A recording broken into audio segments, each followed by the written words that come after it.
अस्सलामुअलैकुम नाज़रीन, आप देख रहे हैं JN न्यूज़ HD। आइए नजर डालते हैं आज की अहम खबरों पर। खबर शामिल करते हैं नारंग मंडी से। पाकिस्तान रेलवे प्रेम यूनियन CBA के ज़रिए तमाम वापडा के बिलों में 100% इजाफे और तमाम डिवीजनों में हज़ारों मुलाजमिन की तनख्वाहों की अदायगी में ताख़ीर के सिलसिले में आज मुल्का 13 दिसंबर 2022 बरोज़ मंगल लाहौर से नारोवाल तक 211 UP नारोवाल पैसेंजर के जरिए ट्रेन मार्च किया गया।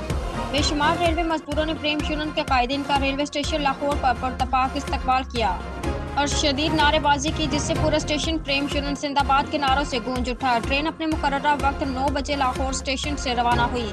लाहौर से बादामी बाग, शाहदरा, काला कतई, नारंग, मेहता, सोजा, बदुमलही, रया खास, पेजू वाली और नारोवाल तक हर स्टेशन पर रेलवे मुलाजमीन ने ट्रेन मार्च का भरपूर इस्तकबाल किया। रेलवे मुलाजमीन और प्रेम यूनियन के कारकुनान की बहुत बड़ी तादाद ने ट्रेन मार्च में शिरकत की। इस मौके पर चौधरी आरिफ महमूद, मौलवी खादिम हुसैन, मौलवी मुर्तजा और सरफराज गौराइया समेत 50 से ज्यादा मुख्तलिफ यूनियंस के ओहदेदारों ने प्रेम यूनियन में शमूलियत का ऐलान किया। प्रेम यूनियन के मरकजी सदर शेख मोहम्मद अनवर ने कहा कि वफाकी हुकूमत ने इस कौमी और वहदत की अलामत तारे के मुलाजमीन को भिखारी बना दिया है।